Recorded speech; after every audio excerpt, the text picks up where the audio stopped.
Hola, soy Norma Cortázar Benítez, soy psicóloga forense al servicio del Ministerio de la Defensa Pública de Asunción, Paraguay.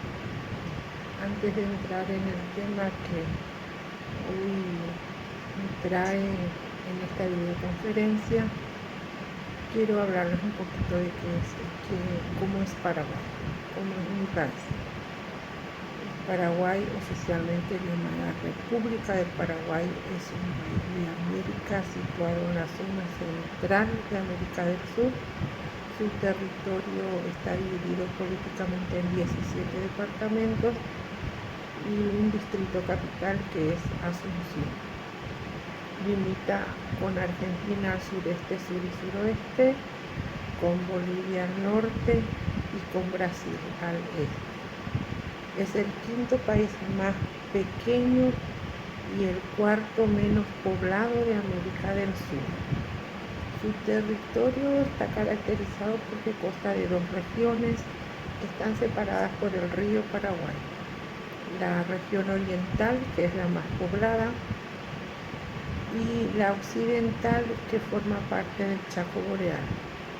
Si bien es un estado, un país sin litoral marítimo, cuenta con puertos en los ríos Paraguay y Paraná que le dan una salida al océano Atlántico a través de la hidrovía Paraná-Paraguay.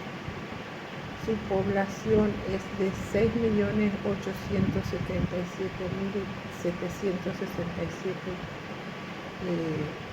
personas, con una población masculina del 50.4% y una población femenina del 49.6%.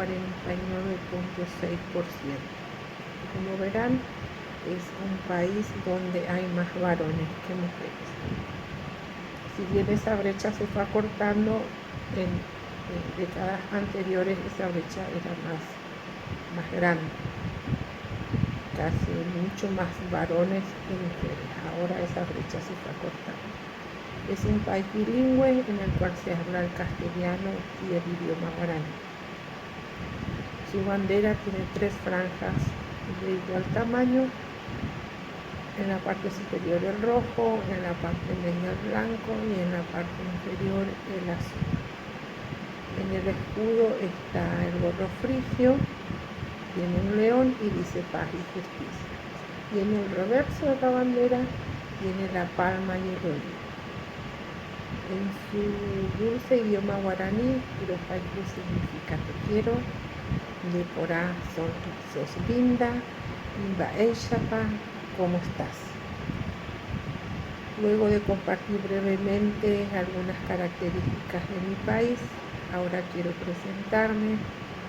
Voy a contarles que cumplo funciones de jefatura y coordinación a nivel país en el Departamento de Psicología Forense del Ministerio de la Defensa Pública. El Ministerio de la Defensa Pública es una institución del Estado de servicio gratuito para las personas carenciadas de nuestro país. En esas funciones soy llamada a intervenir en el fuero de niñez y adolescencia, en casos de maltrato y abuso sexual infantil, en el fuero de pobreza ausente, ante la niñez en casos de régimen de relacionamiento, convivencia y guarda, y ocasionalmente colaboro en el área penal. También quiero comentarles que soy docente del nivel universitario. Entre las cátedras que desarrollo se incluye la de Introducción a la Psicología Jurídica y Forense. También me desempeño como coordinadora de prácticas en Psicología Jurídica y Forense y como presidente de la Asociación Paraguaya de Psicología Jurídica y Forense. Trabajo impulsando eventos para compartir y promocionar temas relacionados al área que nos convoca. Nuestra disciplina es muy importante, pero en Paraguay es relativamente joven, sobre todo en la formación académica, y nos encontramos con la necesidad de compartir, de dar a conocer esta disciplina tan nueva en nuestro país. El tema que me convoca en este espacio es un tema complicado, muchas veces doloroso para conversarlo, pero real. Es el abuso sexual infantil, como lo vemos y vivimos en Asunción, capital del Paraguay. Es un trabajo realizado en el Ministerio de la Defensa Pública, que nos encontramos formulando el problema porque de trabajar tanto y de estar en contacto con esta problemática nos surge un interrogante que nos lleva a plantear esta pregunta: ¿cuáles son los factores de riesgo que predisponen a nuestros niños y niñas en una edad de 5 a 12 años a sufrir abuso sexual infantil en la familia de los bañados de la ciudad de Asunción? Cuando hablamos de las familias de los bañados, nos referimos a familias que ocupan territorios al borde del río, personas de muy escasos recursos, personas que se abocan al trabajo de reciclado, se ocupan del reciclado, porque también muy cerca está lo que se llama Catebra, que es un depósito donde va la basura de toda Asunción. En este tema quiero recordar que el 31 de mayo de cada año en Asunción se conmemora el Día de No al Abuso Sexual Infantil en memoria de Felicita Estigarribia, una niña de 11 años quien fuera hallada muerta y abusada sexualmente en la ciudad de Yaguarón. Esta niña colaboraba con su familia vendiendo frutas en un canasto por la calle y en ese trabajo que ella realizaba fue sorprendida por su agresor, que abusó de ella, la mató y la dejó en una ciudad, en un cerro, en la ciudad de Yaguarón. Desde enero del 2016 hasta abril del 2017, la Fiscalía del Estado registró 2.595 casos, es decir, 6 niños son víctimas de abuso por día. Hay más de 2.000 denuncias anuales de abuso sexual a niños en Paraguay. Cada día 2 niñas adolescentes dan a luz a causa de un embarazo no deseado. En este mismo tema, UNICEF nos presenta el primer estudio sobre maltrato infantil en Paraguay, que revela que 6 de cada 10 niños sufren algún tipo de violencia en el hogar, ya sea por parte de la madre, del padre o de ambos. En este tema también cabe mencionar que tenemos una ley que se sanciona en el 2016, la ley 5659/16 de promoción del buen trato y crianza positiva y de protección a niños, niñas y adolescentes contra el castigo físico o cualquier tipo de violencia como método de corrección o disciplina. O sea que en el país no solamente se vio el área de prevención del abuso sexual, del maltrato, sino también de la promoción del buen trato, que también consideramos muy importante. El maltrato infantil y el abuso sexual en niños, niñas y adolescentes es una dura realidad en Paraguay. Como mencioné anteriormente, el Ministerio de la Defensa Pública es una institución de servicio gratuito que atiende a personas en estado de vulnerabilidad. En este contexto, siempre somos convocados o he sido convocada a intervenir en casos denunciados, casos en los cuales han sido vulnerados los derechos de los niños, niñas y adolescentes, y veíamos que ese número de casos aumentaba en un número de 100 por cada año. Entonces veíamos que ese número crecía cada año, crecía muy rápido, y cuando el equipo trabajaba y analizábamos nuestros casos, nos llamaba la atención, y muchas veces dentro de la impotencia, de la preocupación, surgían interrogantes que nos inquietaban. En la discusión decíamos, ¿por qué tantos casos? ¿Por qué aumentan? ¿Por qué niños y niñas maltratadas? ¿Por qué abuso sexual a niños y niñas?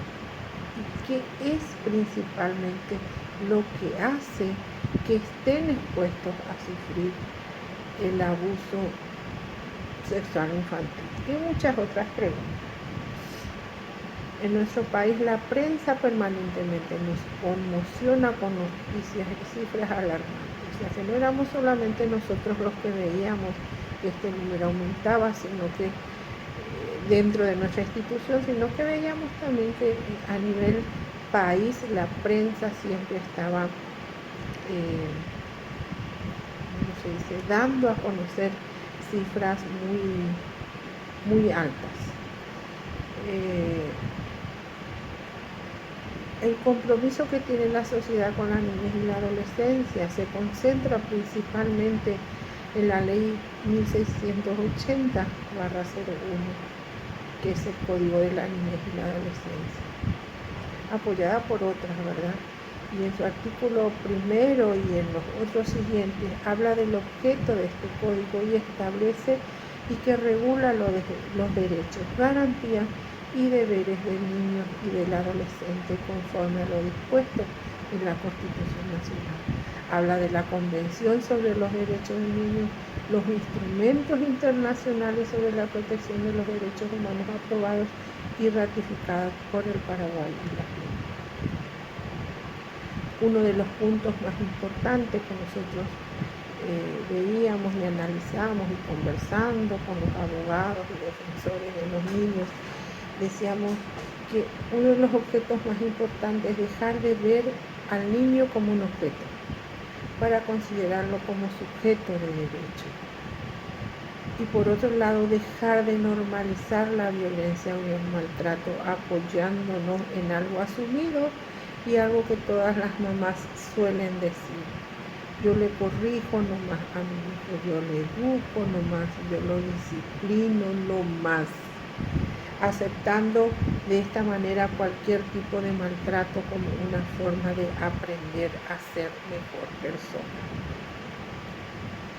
La violencia ejercida hacia los niños y adolescentes es un hecho cotidiano, lo vemos siempre, lo escuchamos en las noticias, los escuchamos de los padres cuando vienen, de los denunciantes, y veíamos nosotros que puede darse en todos los ámbitos: la familia, la escuela, los centros de salud, la policía, la calle, como también el Estado y los medios de comunicación que ejercen la violencia.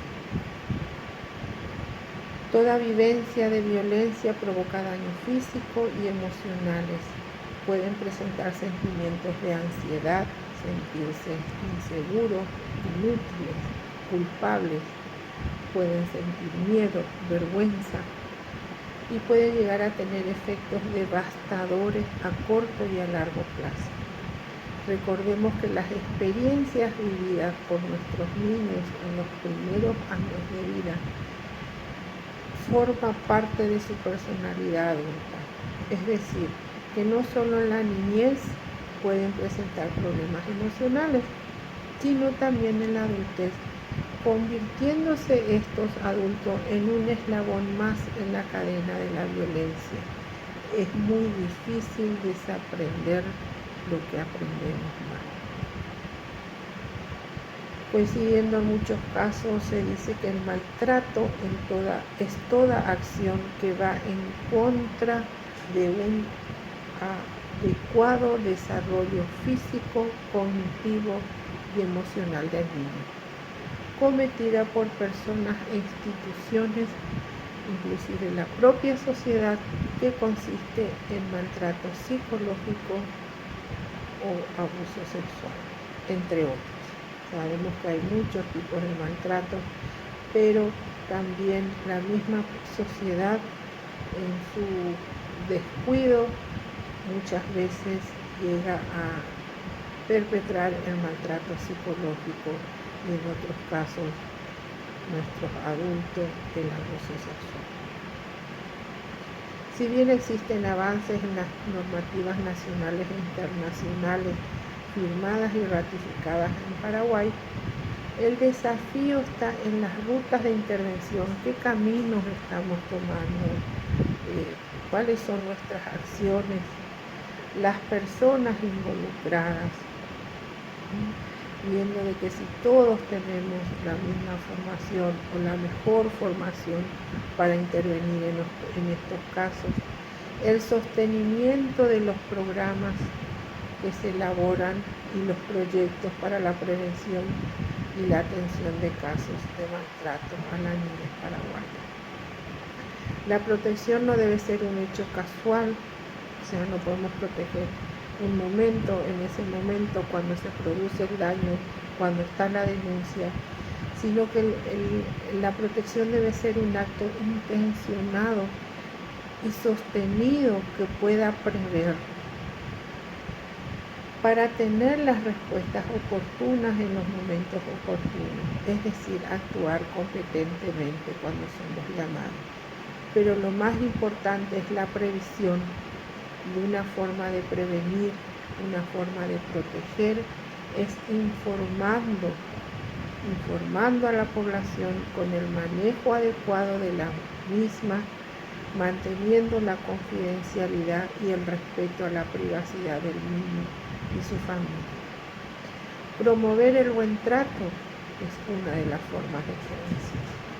No solamente estar diciendo no al maltrato, no debemos maltratar, no al abuso sexual en nuestras campañas, sino trabajar también promoviendo el buen trato, desarrollar la cultura del buen trato, y es una forma de prevenir. Con la educación cívica y ciudadana que permita avanzar en los procesos de una verdadera democracia y participación ciudadana, y por otro lado, el paradigma de la protección integral del niño, niña y adolescente como sujetos de derecho. Esto implica necesariamente un cambio en las relaciones de las personas adultas con los niños. También una participación protagónica de los niños, niñas y adolescentes en los temas que los afectan, educación de la sexualidad con una perspectiva de derecho, y en este punto es clave para la prevención del abuso sexual. Identificar los factores de protección y los factores de riesgo personal, familiar y social. Desde el Ministerio de la Defensa Pública nos abocamos específicamente al tema del abuso sexual infantil, y considerando que es un tema que ha ocupado el tiempo de muchas personas y muchos profesionales, queremos plantear el abuso sexual infantil como una problemática social amplia, frecuente y grave. Grave, ¿por qué? Porque deja daños irreparables en los niños y niñas. Amplia, ¿por qué? Porque afecta a todos los niveles sociales, a todas las edades y en cualquier familia, en cualquier lugar puede suceder. Deja, deseamos, daños irreparables en los niños que se agravan porque muchas veces se mantiene oculto. Los niños no lo cuentan, los niños son seducidos o son coaccionados y sobre todo muy amedrentados para no contar, para que no digan lo que está sucediendo. No solo por el temor que genera la misma víctima todo esto, sino también en su entorno familiar y social. Muchas veces las madres ocultan, los padres callan, porque por miedo, por vergüenza, por no saber cómo actuar. Los abusos sexuales pueden afectar a niños y niñas de cualquier edad, como dijimos, situación social y nivel económico. Las condiciones familiares son muy importantes, la formación, la educación, y uno de los factores muy importantes es el hacinamiento, la promiscuidad y la violencia. También a esto se suman el consumo de drogas ilegales, el consumo del alcohol y la precariedad de las viviendas. La carencia de información sexual conveniente y el estilo de crianza que inculca a los niños y niñas que son propiedad de los padres, el patriarcado. Es importante dejar en claro que el abuso sexual, si bien están en debate sus definiciones, sus conceptos, queremos tomar a la Moglia 2006, que dice que el abuso sexual es toda acción ejecutada por un sujeto que se vale de otro para estimularse y gratificarse sexualmente, sin el consentimiento o voluntad de este último. Hay una asimetría de poder. El abusador y el perpetrador siempre llevan las de ganar, es más grande, es más maduro, es manipulador, sabe cómo manejar el niño y toda esta situación.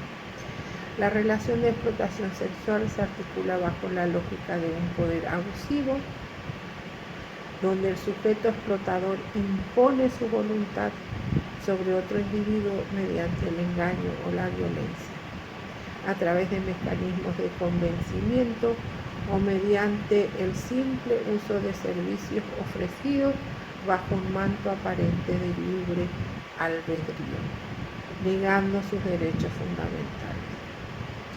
El abuso sexual infantil como una forma de maltrato es perpetrado por una persona allegada o de confianza de la casa, de la escuela o el vecindario. Las denuncias revelan que la ocurrencia de este hecho se da dentro del seno familiar, en un ambiente donde las familias son numerosas, donde las condiciones habitacionales y de privacidad son escasas, por no decir nulas, y en este contexto se evidencia una problemática compleja y muy difícil de tratar, porque a la vez involucra a otros elementos que generan un ambiente propicio para cometer el abuso sexual. En certeza de que el abuso sexual es uno entre otros tipos de maltrato, el que más daño provoca en el desarrollo socioemocional del niño y las niñas víctimas, nos pareció imperioso analizar los documentos que teníamos en nuestra oficina. Teníamos mucha información y algo teníamos que hacer con eso. Entonces, nuestros archivos eran ricos y para conocer los elementos comunes o sobresalientes de cada caso recurrimos a ellos. Y de esta manera entender qué es lo que hace que nuestros niños y niñas sean víctimas de este flagelo que los azota y le producen tanto daño. Y ahí fue que buscamos identificar cuáles serían los factores de riesgo que predisponen a nuestros niños y niñas a sufrir algún tipo de abuso. Los factores de riesgo, como lo plantea la Organización Panamericana de la Salud, donde se consideran que un factor de riesgo es cualquier característica o circunstancia detectable de una persona o grupo de personas que se sabe asociada con un aumento en la probabilidad de padecer, desarrollar o estar especialmente expuesta a un proceso muerto.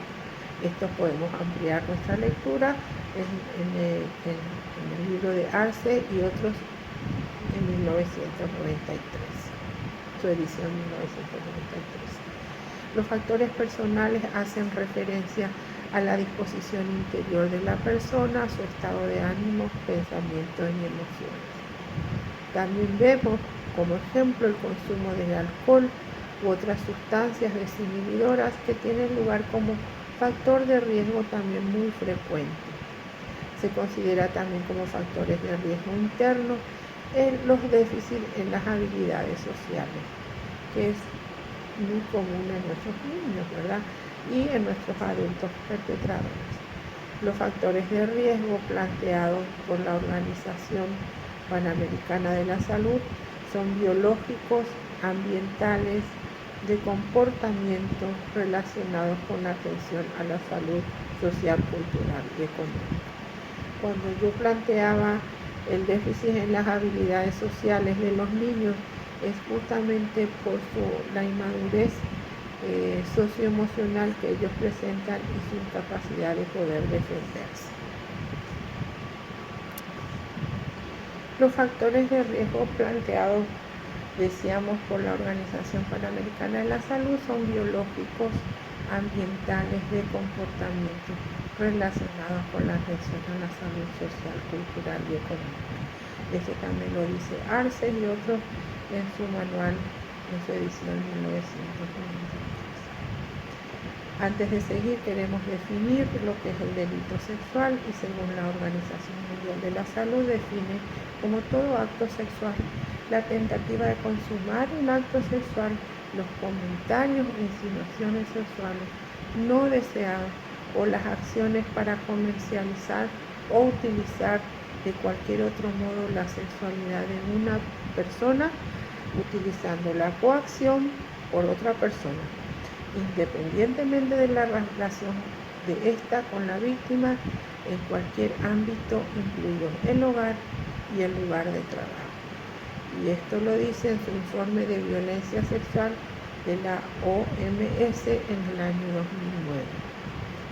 El Ministerio de Salud Pública y Bienestar Social de Paraguay, a través de la revista pública, define a toda aquella conducta reiterada por acción u omisión de connotación sexuales cuyas formas de expresión dañan la intimidad de la persona, vulneran su libertad y afectan su desarrollo psicosexual. Fue publicado en la revista del Ministerio de Salud Pública y Bienestar Social en el año 2010.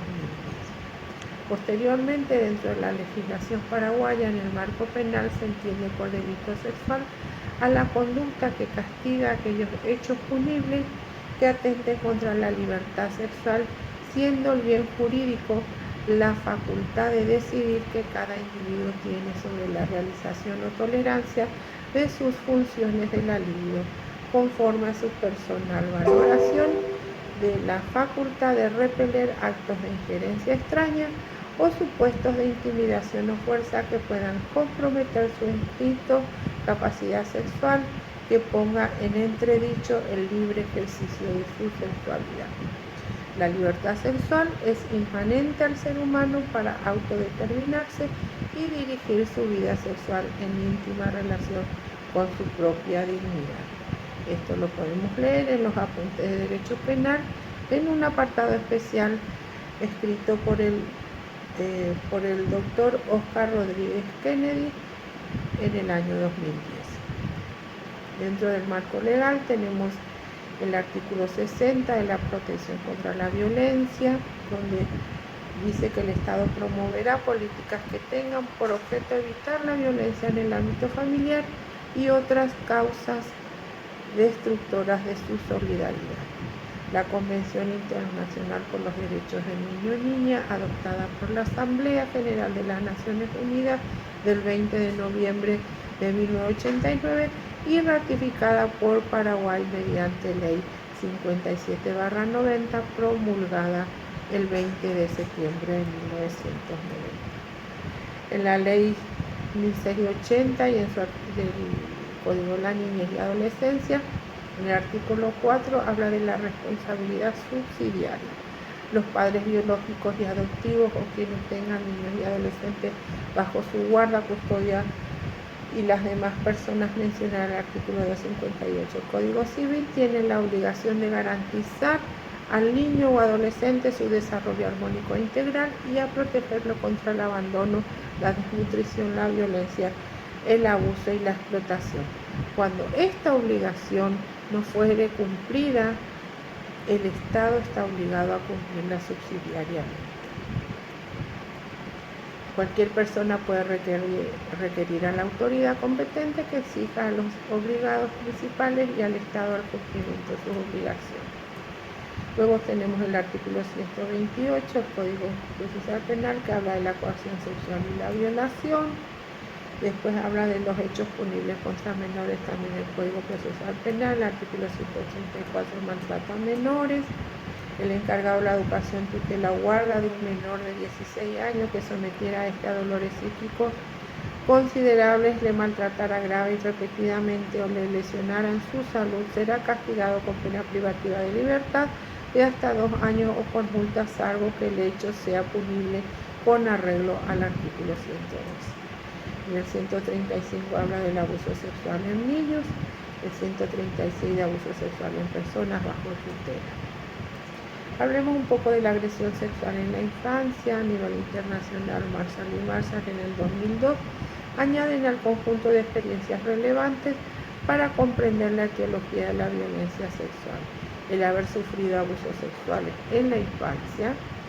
Los autores Warken y Orchowski en 2007 encontraron que el principal predictor de la aparición de la conducta sexual agresiva en la adultez es haber sido víctima de ella en el pasado. En el estudio llevado a cabo por Valencia, Labrador y Peña en el 2010, habla de un 18% que manifestaron haber participado de alguna forma de agresión sexual en el pasado, y el 84% de los hombres que tuvieron una historia de agresión física reportaron haber sido víctimas de maltrato verbal severo. Estábamos hablando y investigando los factores y hicimos un poco de bibliografía sobre el hacinamiento. Y se habla del hacinamiento como una situación caracterizada por la existencia de una acumulación de cosas o personas. El término se utiliza especialmente para referir el modo en que viven las personas y al que están sometidos los individuos, considerándose las condiciones de esta conjuntamente con la cantidad de personas que habitan una vivienda. El hacinamiento de las personas tiene una estrecha relación con circunstancias de pobreza, siendo uno de los aspectos a relevar para dar cuenta del ambiente social en el que una persona se desenvuelve. El hacinamiento puede llevar a deteriorar las condiciones de vida de modo muy significativo.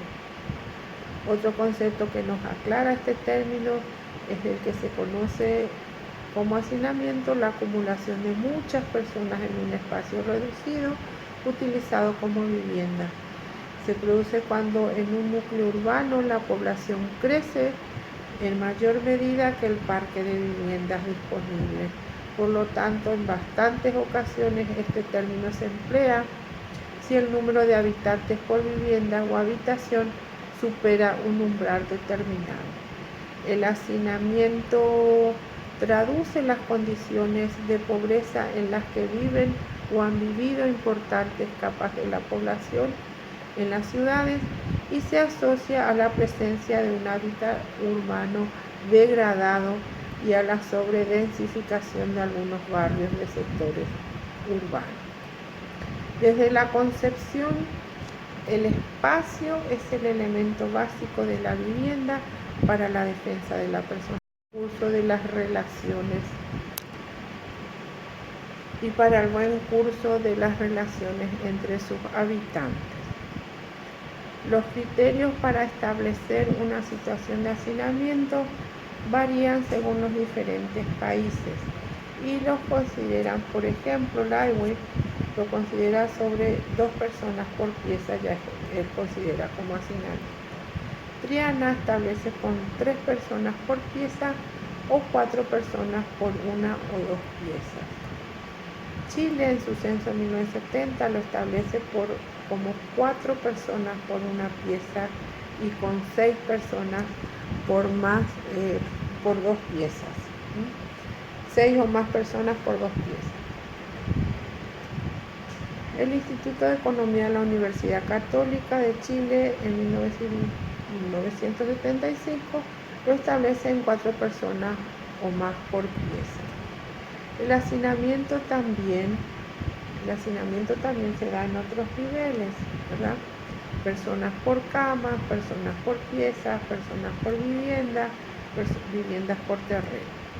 La cantidad de personas que habitan en una vivienda por encima de la capacidad de esta, según las Naciones Unidas en 1962, lo determinó como indicadores estadísticos básicos de las condiciones habitacionales.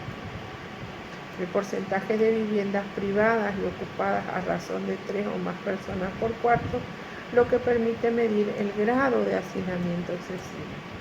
Entonces, el hacinamiento, pese a la confusión existente, parece haberse admitido finalmente, ¿verdad?, de forma bastante general, la distinción entre densidad y hacinamiento que propuso Estocolmo. Estocolmo ofreció en el sentido de que hacinamiento es un estado experiencial en el que el individuo percibe una restricción espacial y experimenta un estrés psicológico y o fisiológico. Parece estar muy generalizada la consideración del hacinamiento como un estresante, según Estocolmo, en 1972 a 1978. Tiene sus efectos, según las investigaciones, y una breve descripción de los efectos puede centrarse en los que las distintas áreas de investigación han descrito.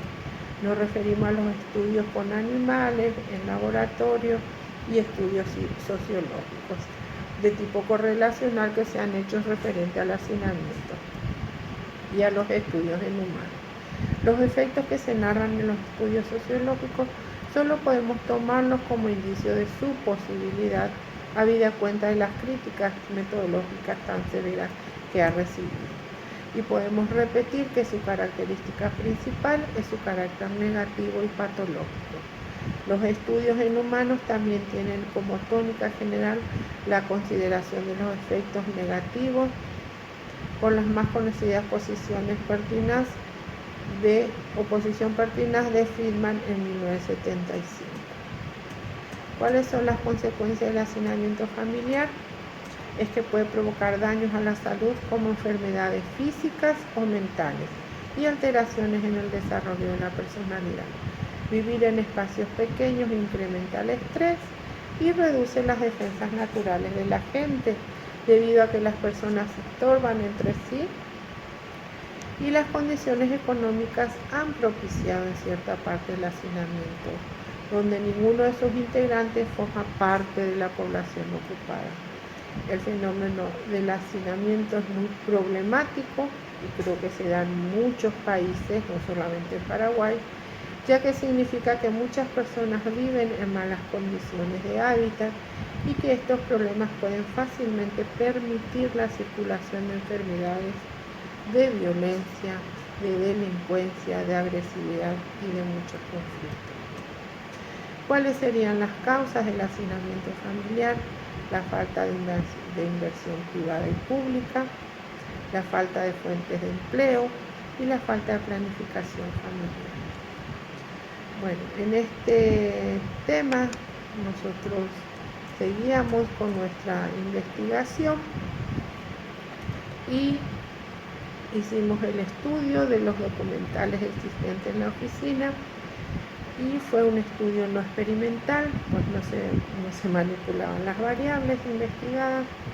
El enfoque del diseño fue descriptivo, pues se describen los fenómenos en estudio de tipo mixta, cual y cuantitativa, basado en estudio de casos documentales y de corte transversal de todos los casos atendidos en el Ministerio de la Defensa Pública en el periodo comprendido entre el año 2015 a 2016, en una población de niños y niñas víctimas de abuso sexual de una franja etaria de 5 a 12 años, ocurridos en familias que viven en la zona de Los Bañados de Asunción.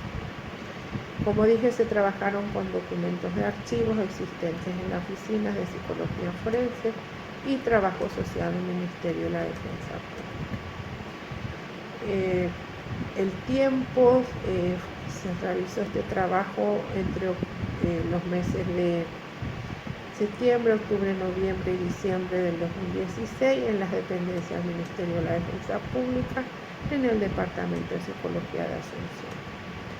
Los casos estaban relacionados a una población definida, que eran niños y niñas con una edad comprendida entre 5 a 12 años, de familias de la zona de Los Bañados de Asunción. De casos denunciados y atendidos al Ministerio de la Defensa Pública. El muestreo fue no probabilístico porque fue por una elección intencional o conveniencia. Fueron seleccionados según el objetivo del investigado. Como técnica se utilizó el análisis de documentos y archivos existentes en la oficina técnico-forense, procesadas en una matriz creada por la investigadora. La metodología del trabajo se ejecutó en el análisis de documentos de archivos que constan en las oficinas del Departamento de Psicología y Trabajo Social del Ministerio de la Defensa.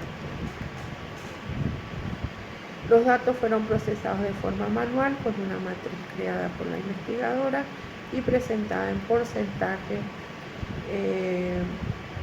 acudiendo a procedimientos estadísticos con ayuda de una planilla electrónica del sistema informático Excel.